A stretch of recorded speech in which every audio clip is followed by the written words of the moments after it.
grab your knitting, sit back and enjoy Beardychiel's Knitting Banter, episode 15.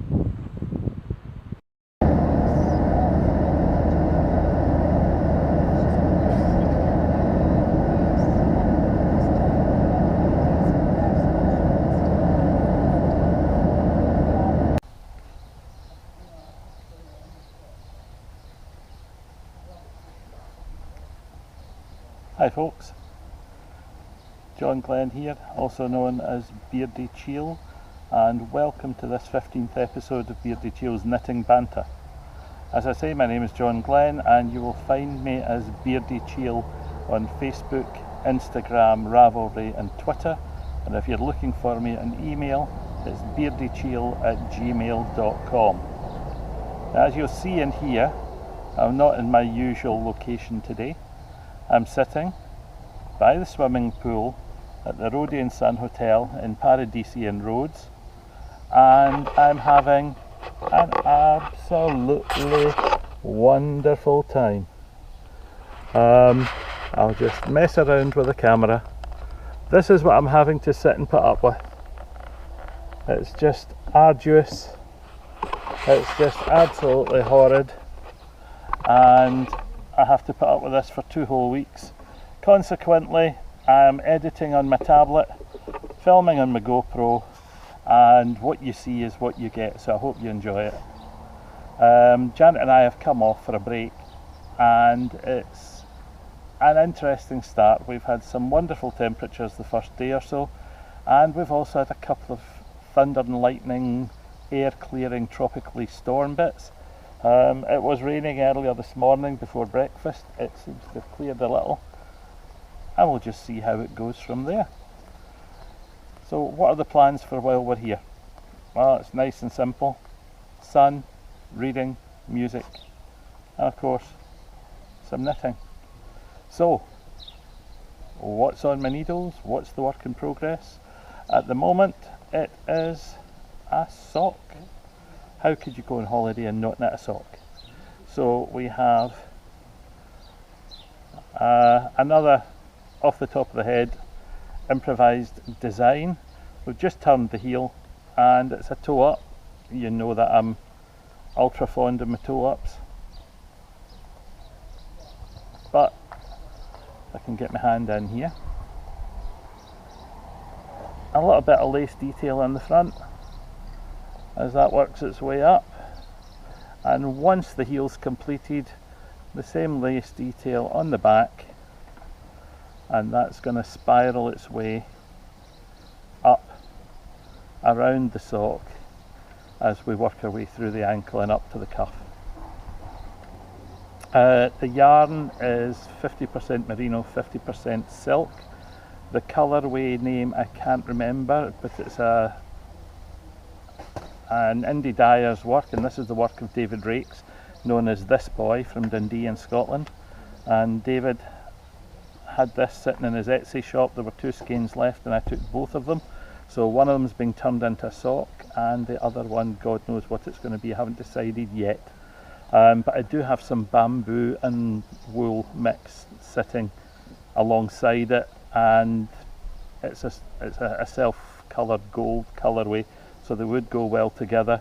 This is knitted up really quickly. It feels absolutely gorgeous, and I'm hoping that I can get the 2 finished in a couple of days, because there's not an awful lot else to do with the time apart from sit, enjoy the sun and have some odds and ends to drink. But what else have I brought with me? Well, I couldn't come off on holiday with just one piece of knitting, so I brought 200 grams of that, I brought 200 grams of the bamboo and wool blend, and I brought 100 grams of alpaca and silk, and it's already started. It's the lace cowl which I started last summer for Janet and never ever finished. I put it in the back of a drawer and forgot about it, so we're going to get back to that and see if we can get it finished. And basically that's my plan for the 2 weeks. There's going to have to be some shopping, I would think, at some point. The hotel here is a quiet little 3-star hotel. It's not on any of the major tourist routes. It's 10 minutes from the airport, so as I'm chatting to you, I dare say that you will see or hear aircraft come whizzing across. Some of the other guests are just starting to appear by the pool as the morning clears, and I think it's going to be absolutely fun. As you can see, I am in pink shirt number 1.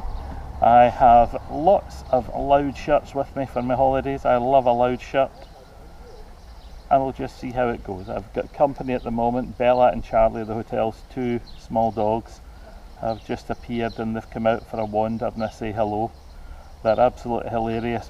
I know Bella, we've been in this hotel several times before, and we've seen Bella from a sort of 8 to 10 week old pup until she's about 5 now, and she's a lovely little thing.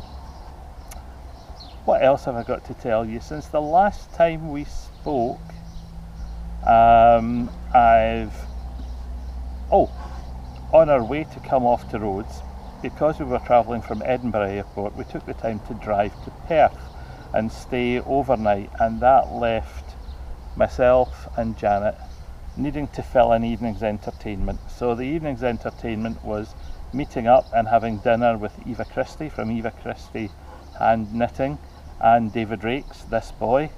And we went off to an Indian restaurant called Tabla in Perth, where Parveen, the owner, was incredibly kind to us. And when I said to him, I don't know what I want to order, just give me something that you would consider good, he didn't let the side down. The dinner was absolutely super. So we did that, and we blethered and put the knitting world to rights, and we discussed some of our plans for Perth Festival of Yarn, and the night just vanished. It went so quickly, it was unbelievable. So from that point of view, it was a good evening. As you can imagine, when knitters get together, they never shut up, and anyone sitting close to us must have thought we were well and truly off our trolleys. There's another dog barking in the background. What else can I tell you? Since we've arrived here, one of the reasons we come back to this little hotel is the family who run it, the Chastalis family. There's Mama, Papa, Nikos, George and Stavros, the 3 sons, and they are the most perfect hosts you could ever ask for. Nothing is too much trouble. Nice, simple, continental style buffet breakfasts. No buffet service at lunch or for dinner on their all-inclusive package. You simply have to use their a la carte menu and put up with it. And they serve you 3 courses at every meal if they possibly can. When I say that, it's not if they possibly can, it's if they can possibly force it into you, because the portions are enormous and everything is home cooked to order, because it's a very small family run hotel, and it's lovely. You know, what more can anyone ask on a holiday? So I have found this large hand-built wooden chair by the pool, and I can stretch out, space for my knitting bag, my tablet and my camera. Janet has gone off to get some sunscreen for herself because she'd left it in the bedroom, and the sun is starting to get quite strong above me. Most of the holiday is being spent with my hat on, but it was throwing a nasty shadow in my face, so I thought we'll dump that for the podcast. Today's podcast is not going to be as long as you would normally expect. I normally do an hour to an hour and a half, but rather than an hour to an hour and a half podcast over the course of the holiday, I reckoned as I was working on each project, I would just sit, do 20 minutes, 10 minutes, tell you what was happening, what we've been up to over the last couple of days, and show you any work in progress and show you anything I had completed. And with that, I can tell you that since I last spoke to you, I have watched no podcasts at all. Eva's got a new one up, haven't watched that, haven't seen anything, haven't watched the Bakery Bears, haven't watched Nathan. All my regular podcasting habits have fallen by the wayside because I was getting ready for the holidays and I just didn't care. What have I done?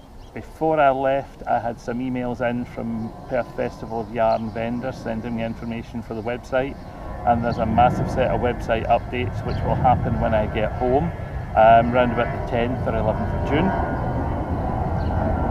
What else? That's Perth Festival.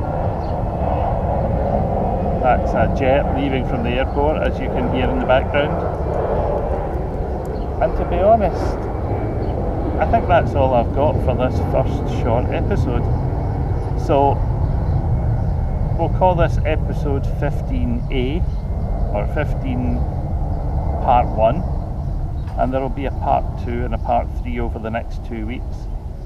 So until they do come around and I decide to sit here just after breakfast and warble on at you. We do have a plan to try and hunt around the island and see what we can find in terms of yarn shops. So at some point I hope to be able to do some Greek stash enhancement. George, the middle of the three brothers, we were talking about spinning and spinning wheels, and he was saying that his grandmother used to spin, and by the sound of things she had a version of a drop spindle which she used to work with, but because they were spinning after a long day at work, sometimes the girls when they were younger would nod off, so they had a way of spinning that included some shotgun pellets rattling to make a noise to keep them awake. Now I haven't seen it yet, but I'm hoping to see that, and if I get a chance I'll take camera with me, and I don't know if it's still something that's in functioning and working order or whether it's just sitting in the little hotel museum. They've got a little one-room folk museum at the front of the hotel, which is absolutely fascinating. They have a loom sitting in the foyer, and the urge to handcraft is obviously still strong. Janet's sitting here and she's crocheting a baby blanket for a friend back in Thurso, and Sampika, the mama of the family here, has spotted us knitting and crocheting, told us about her hobby of crocheting slippers for everyone, and lo and behold she appeared with 2 balls of yarn and a crochet hook and proceeded to give us a demonstration on how she makes slippers. It was absolutely wonderful fun. So she's gone off to finish those. We were sitting 11 o'clock at night in the semi-darkness, me knitting, her crocheting and Janet crocheting, and the rest of the world passing by thinking we were completely and utterly loopy. And you know something? It was great fun. So if that's the way the holiday's going to run, I'm sure it's going to be absolutely wonderful. To start us off, on the journey over, I looked out the plane window and the little clip you saw at the beginning was us passing over the Alps, and it was just such a wonderful, wonderful view. I thought, I'm going to snap that on the camera. I don't know if I'm going to be able to edit and zoom in on it on this particular setup that I'll be using, but I'll give it my best and see if you can get a decent view of those snow-capped mountains. It was just a lovely view because there was not a lot of cloud cover below us, and we were flying at 37,000 feet, so it was a spectacular view, and things like that just continue to this day to take my breath away. Nature in its raw state is absolutely beautiful. So until part 2, when we will have a look at, those of you who have been watching on Instagram, we'll have a look at the Brioche project that I've brought with me, which is using Blacker Yarns Samite, and it's the start of a shawl for Janet, which I promised her at the Edinburgh Yarn Festival. And then we'll have a look at the cowl in part 3, and I'll keep it short so that I can make sure the uploads run as smoothly as possible, because I don't know just how positive or how strong the internet connection at the hotel is going to be. So I see we're on about the 15-minute mark, so I'm going to say Thanks for looking in. It's been nice to chat to you. And keep knitting, keep healthy. Cheerio.